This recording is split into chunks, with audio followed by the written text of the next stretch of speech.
ვინ დაიწყო გათურქეთიზაცია? მე მაგას არც ვთვლი. მე მაგას უთხოვი არ იქნება. მაგრამ ურჩა რომ ხელმეორედ გადაეკითხო საქართველოში, რომ თელმა საქართველოს ნახოს.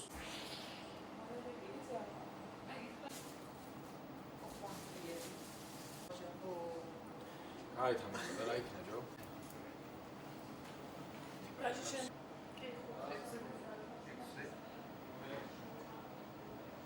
ვეკითხები ახლა, აი აქედან ვეკითხები სოსო ციცაძეს. რას ნიშნავს ხელახალი გაქართელობა?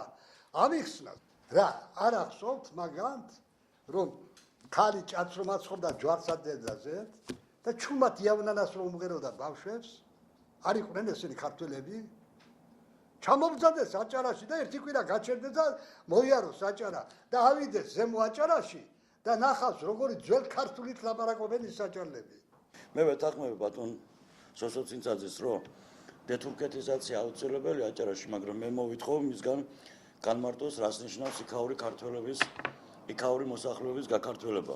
ეს არ არის პირველი შეურაცხყოფელი ფრაზები სოსო ცინცაძისაგან და აქედან გამომდინარე პირველ რიგში მოვითხოვ მისგან განმარტოს რას ნიშნავს და ვის გულისხმობს იქაური მოსახლეობის გაქართველებაში და მეორეც თუ ის გულისხმობს იქაურ მოსახლეობაში აჭარის მოსახლეობას მე მას ვიწვევ დებატებში რათა საქართველოს მოსახლეობამ დაინახოს ვინ არის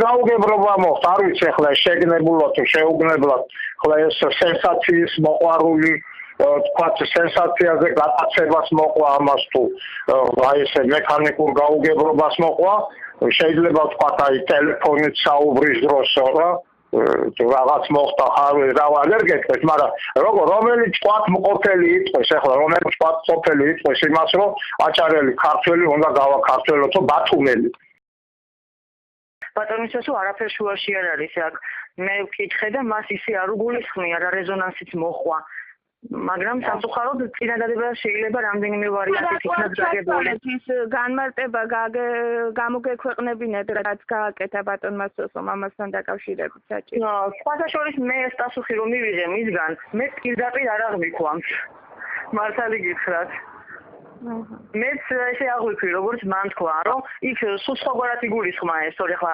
აჭარა როს ქართველებისაა ყველა მეც